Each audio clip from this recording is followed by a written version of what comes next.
Então nós precisamos entender isso. E o falso evangelho, ele tem um foco no eu. A pessoa se centraliza nela. O falso evangelho transforma Deus em um garçom do crente. A mensagem deixa de ser sobre a glória de Deus e passa a ser sobre a felicidade do homem. Olha o quão profundo é, queridos irmãos.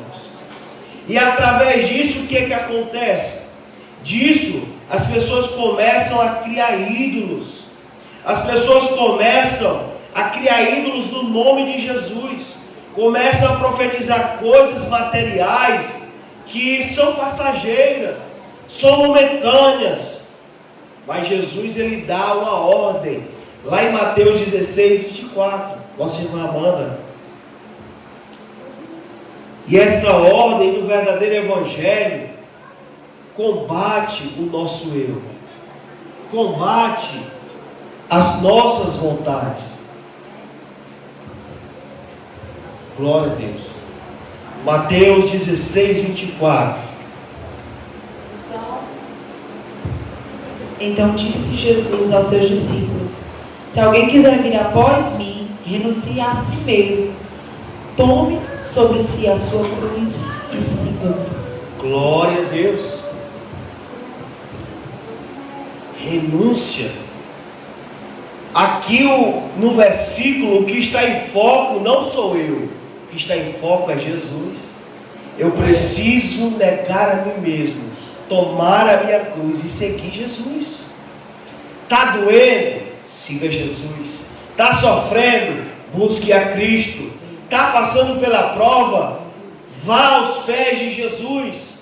Mas não abandone Cristo. Não coloque nada da sua vida acima de Jesus. Louvado seja Deus. Precisamos renunciar ao nosso eu, irmãos. Precisamos negar a nós mesmos.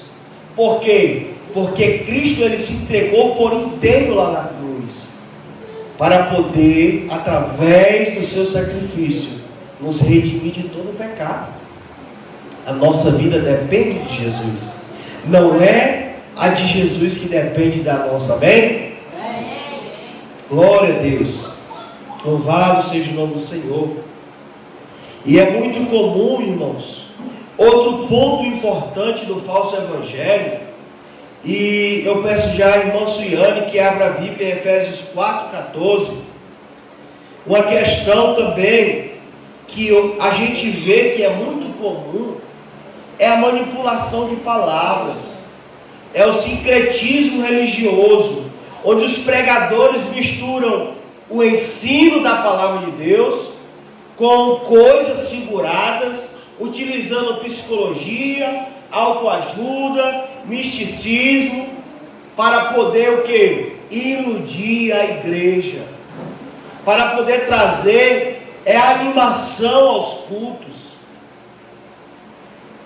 para trazer um momento de emoção momentânea para as pessoas, porque coloca lá aquele fundo musical, onde o toque já dá vontade de você chorar.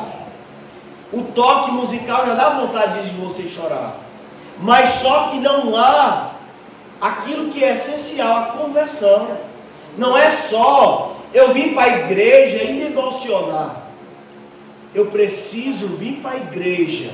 E a partir do momento que eu escuto a palavra, eu escuto o evangelho, eu saio daqui com um desejo de mudança. Não permanece da mesma forma. E o falso evangelho, você até se emociona, você até chora, você até se lamenta, mas não há mudança de vida. Nós continuamos com os mesmos erros, os mesmos pecados, porque o falso evangelho, ele não confronta ninguém a mudança. E olha o que o texto diz, queridos irmãos, Efésios 4:14. Para que não sejamos mais meninos inconstantes, levando em roda por todo o vento de doutrina, pelo engano dos homens que com astúcia engana fraudulosamente. Olha aí, queridos irmãos. Isso é o que acontece na atualidade. Paulo já advertia o povo ali na igreja de Éfeso. Então é algo que já acontecia no passado e continua acontecendo hoje. Então Paulo está advertindo a igreja de Éfeso para que não fosse como meninos inconstantes. Olha ali, aquela pessoa, ela é cheia do poder de Deus.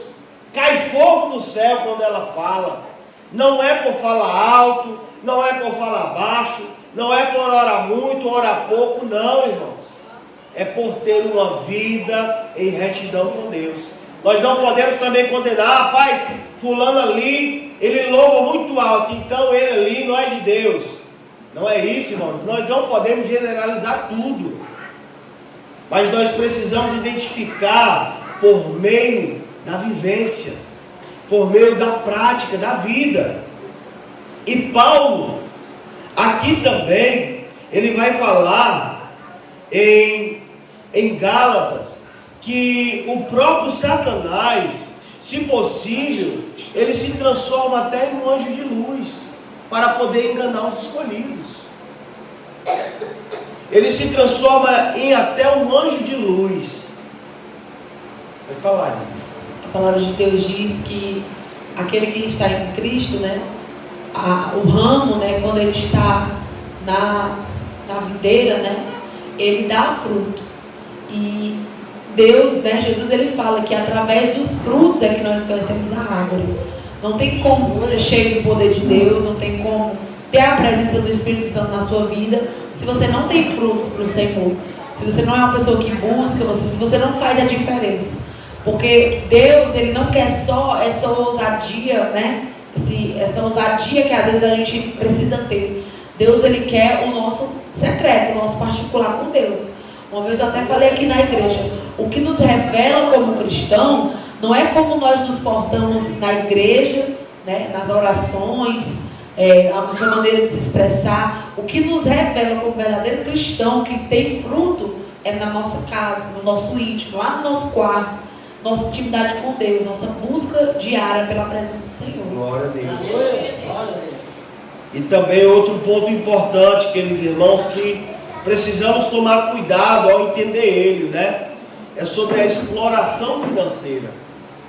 O falso evangelho também explora o financeiro, ou seja, onde é campanhas e mais campanhas, onde você doa muito dinheiro para poder receber uma bênção, para poder conquistar seu carro, sua casa própria, ou seja, fazem campanhas de você levar dinheiro ali, até o seu salário todo, até o que você não tinha, né? Aí já coloca ali, depositando, na esperança de que, através dessa exploração financeira, receber uma bênção maior. E não, o Evangelho não é isso, irmãos. O Evangelho de Jesus, ele não faz isso. Nós sabemos qual equilíbrio é dado da palavra de Deus sobre a questão financeira. Nós sabemos o equilíbrio, né? Por exemplo, nós não podemos achar que fazendo esses tipos de campanha, irmão, traga aí o seu salário todo, deposite aqui no altar, faça a prova de Deus, que Deus ele vai lhe dar 2 casas novas. Isso não é evangelho, irmãos. E muita gente cai nisso. E aí tem pessoas que, combinadas, eu creio que combinadas, né? Vão lá na frente e diz: pastor, quando eu fiz aquela campanha, quando eu entreguei meu salário todo aqui na igreja, Deus me abençoou e eu consegui quitar minha dívida, que era mais de 50 mil, ainda consegui comprar minha casa própria. Misericórdia, né, irmãos? Ô, mentira, verdade. Quem foi que pagou essa conta no banco, hein? Então, irmãos, isso também é um sinal do falso evangelho. Quando há uma exploração financeira, tentando iludir os fiéis com ensinamentos enganosos, dizendo que se der tanto, vai receber tanto. Não, irmãos. Não é esse o evangelho. E aí Pedro, ele vai trazer uma exortação. O nosso irmão Edvaldo está com a Bíblia aí? Pode ler? Pedro, 2 Pedro, capítulo 2, versículo 3. Capítulo 2, versículo 3 de 2 Pedro. Segunda carta de Pedro. Glória a Deus. Quem tem mais Bíblia aí para poder ler? Nossa irmã Valdelina, pode ler? Ligue sua Bíblia aí, minha irmã, em Mateus 7, 21. Glória a Deus. Depois a nossa irmã Erivanda, Jeremias 23, 16. Capítulo 2, versículo 3. Segunda carta de Pedro. 2, 3. Pode ler.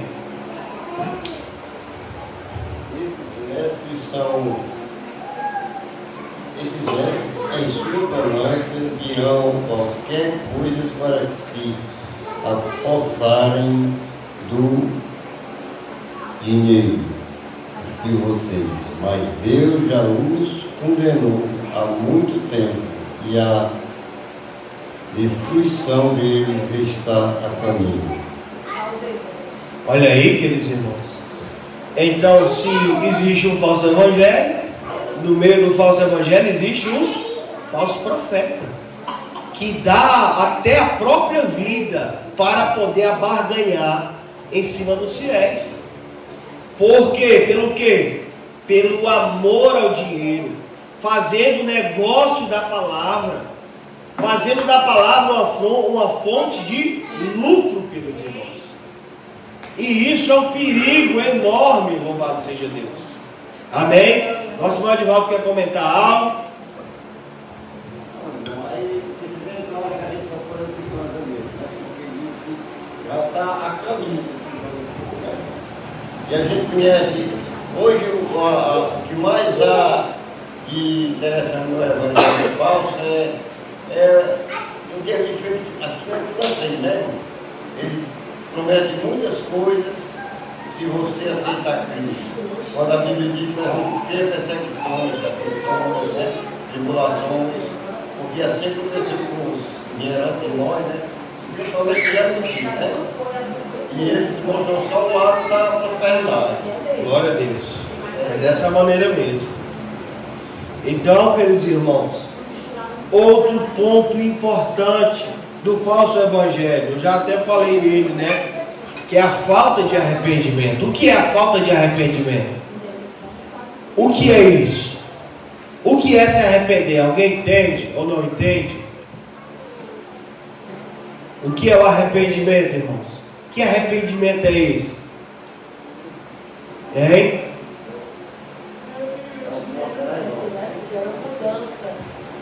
Hã? É o ponto mais essencial na vida do ser humano. Eles quando vão bater também, a primeira coisa que disseram, falando do povo, foi arrepender, né? Então Jesus que fez do mesmo jeito. Lá quando estava no dia de Pentecostes, quando o povo ouviu o sermão dos homens, a primeira coisa que Pedro mandou foi se arrepender. O arrependimento tem, em primeiro lugar. A irmã Valdelina vai ler. Depois é a Vandinha. E aí, Jeremias 23, versículo 16. Calma aí. Isso é tão importante, queridos irmãos, que a gente não pode ir por números. Existem aí igrejas, dessas novas igrejas que estão surgindo, que é a igreja neopentecostal, que infelizmente a liberdade é tão grande que aceita tudo, pode tudo, vive da maneira que quiser, faz o que bem quer, pode viver como quiser. Não há arrependimento. E essas igrejas estão lotadas. Mas a palavra do Senhor, ela vai trazer uma exortação grande sobre o perigo de a gente não se arrepender de todo o coração. Olha aí, irmã Vandalina, vai ler. Nem todo quem diz Senhor, Senhor entrará no reino dos céus, mas aquele que faz a vontade de meu Pai que está nos céus. Olha aí, tem muita gente, irmãos, na igreja, clamando, gritando, dizendo: Senhor, Senhor, Senhor, Senhor, Senhor, Senhor, Senhor aqui, Senhor ali, Senhor, Senhor. Tem muita gente fazendo isso na igreja. Tem igrejas lotadas, abarrotadas, né? Abarrotadas de gente, onde ninguém consegue nem dar um passo, é tanta gente, e as pessoas lá: Senhor, Senhor, mas aí esquecem do final do versículo, onde Jesus diz: esses, nem todos que me dizem Senhor, Senhor, entrará no reino do céu, mas somente, irmãos. A palavra ela não dá opção para outras oportunidades, não. Está dizendo o quê? Mas aquele que faz a vontade de meu Pai que está nos céus. E arrependimento é uma mudança de direção. Quando eu me arrependo, eu não fico com remorso do que eu fiz. Eu deixo de praticar aquilo que me levou ao erro. O arrependimento que gera salvação, que gera vida, como a nossa irmã Amanda falou, é o arrependimento onde eu abandono o pecado e corro para Cristo. Amém? Glória a Deus. E precisamos tomar cuidado com isso, queridos irmãos. E isso é algo que não somente vem do Novo Testamento, mas vem também lá do Antigo. Olha o que a palavra do Senhor diz em Jeremias 23:16. Assim diz o Senhor dos Exércitos: não ouçam o que os profetas estão profetizando para vocês. Eles os enchem de falsas esperanças, falam de visões inventadas por eles mesmos e que não vêm da boca do Senhor. Olha aí, irmãos. Olha aí o que o texto diz, irmãos. Jeremias enfrentou falsos profetas. A mensagem do Senhor, atenção, igreja, irmãos, a mensagem do Senhor no tempo de Jeremias era que Deus ia castigar o povo. Deus ia enviar um remédio amargo. Mas aí quem quer ouvir que Deus vai castigar você? Quem é que quer ouvir? Quem é que gosta? Levanta a mão. Tu gosta, Rael? De ouvir que Deus vai te castigar? Que Deus vai espremer você? Quem é que gosta de ouvir, irmãos? A mensagem de Deus para Jeremias era essa: que o povo iria ser castigado, o povo iria ser destruído, o povo iria ser levado ao cativeiro durante 70 anos. Jeremias pregava o que o Senhor havia falado. Mas aí, o que acontece? Tinha os falsos profetas. E olha o que o texto diz, irmãos. Não sei se os irmãos se atentaram, mas o texto de Jeremias 23:16 diz: não dê ouvidos às palavras dos profetas que dentre vós profetizam. Eles vos enchem de vã esperança. Olha o que os falsos profetas estavam fazendo: enchendo o povo de vãs esperanças, iludindo, mentindo, dizendo: olha, vocês vão receber essa bênção, vocês vão ser vitoriosos, o Senhor vai trazer riqueza sobre vocês. Então os falsos profetas, eles estavam fazendo isso. Eles estavam dizendo que Deus estava trazendo uma visão para eles e que o Senhor tinha dito, mas não saía da boca do Senhor nenhuma palavra daquela. Porque a palavra verdadeira o Senhor tinha dado a Jeremias, louvado seja Deus. Mas o povo preferiu o quê? Escutar que seria castigado ou escutar que eles receberiam uma nova esperança, uma bênção. O povo queria escutar que queria receber bênção, irmãos. Era isso que o povo queria ouvir. Mas a mensagem do Senhor, ela não muda, louvado seja Deus. Deus não é Deus de confusão, irmãos. Deus não vai dizer uma coisa em sua palavra e depois contrariar aquilo que ele falou na palavra. Se está dito na palavra, siga como está a palavra, porque ela é boca de Deus falando a cada um de nós. Amém? Vamos prestar atenção, irmãos. Deixa as crianças quietas aí, em nome de Jesus. Nossa irmã Suiane, Colossenses 2,8. Depois nosso irmão Carlos, 1 João 4,1.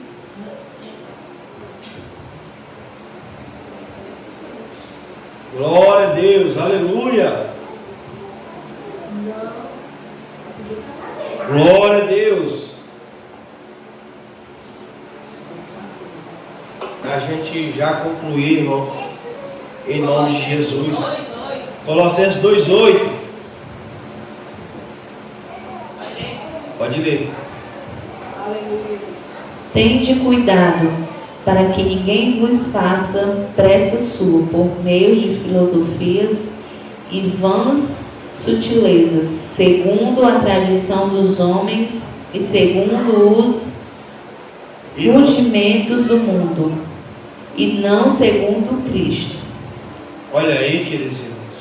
Na minha tradução diz assim, né? Tendo cuidado para que ninguém vos faça presa sua, por meio de filosofias e vãs sutilezas, na tradição de homens. E aí, conclui dizendo, né? E não segundo Cristo. Então, o que a gente vê é as pessoas dizendo, né? Nós mesmos, às vezes, temos culturas que aprendemos dos nossos familiares que nós queremos seguir, né? Ensinamentos e filosofias que até o que a gente questiona diz assim, mas onde é que está isso na Bíblia? Não, fulano viveu e aconteceu isso, mas onde é que está na Bíblia? A gente precisa saber se está na Bíblia ou não, irmão. Porque tudo contém lá na palavra de Deus. Deus não deixou ninguém enganado para pensar que determinada coisa não está na Bíblia. Porque todo ensinamento para a nossa vida contém na palavra de Deus. É tanto que lá em 2 Timóteo 3,16, quando Paulo diz para Timóteo que toda a Escritura é inspirada por Deus, ele vai trabalhar todas as áreas. Vai falar o quê? Para a educação, para a repreensão, para a instrução e para o quê? Guiar, para redarguir, para direcionar o homem na presença de Deus. Ou seja, todos os campos da nossa vida, de forma integral, a palavra, ela tem nos direcionado, amém? 1 João, capítulo 4, versículo 1. Essa aqui é para concluir e a gente sempre buscar o poder do alto para não cair no evangelho do engano. 1 João 4, versículo 1. Amados, não dê crédito a qualquer espírito, mas prove os espíritos para ver se procede de Deus, porque muitos falsos profetas têm saído de mundo afora. Glória a Deus, olha que maravilha, queridos irmãos. E o interessante de tudo isso, por mais que exista um evangelho de engano, enganando as pessoas, iludindo muitos inocentes, mas a palavra nos dá a garantia de que se nós provar se o Espírito é de Deus ou não, através do quê? Através da fidelidade à palavra e a obediência aos ensinamentos de Deus, o Espírito Santo, ele vai testificar se aquele Espírito é de Deus ou não, se aquele Evangelho pertence a Deus ou não, porque o Espírito Santo, ele traz discernimento sobre cada um de nós, para que não venhamos ser enganados. O Senhor não permite, queridos irmãos, com que os seus servos que buscam com zelo viver e fazer a vontade dele, que busca andar no caminho da salvação, venha cair no erro.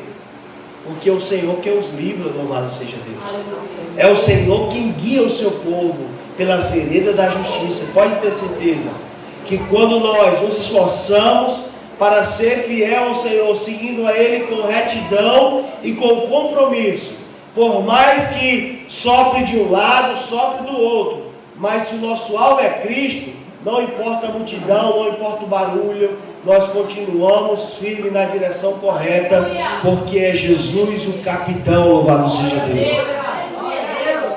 E assim devemos viver no verdadeiro Evangelho. E nós iremos aprender sobre esse verdadeiro Evangelho que o Senhor Jesus, Ele trouxe para cada um de nós. A boa notícia verdadeira, amém? Eu agradeço essa rica oportunidade no poder do nome de Jesus. Glória a Deus.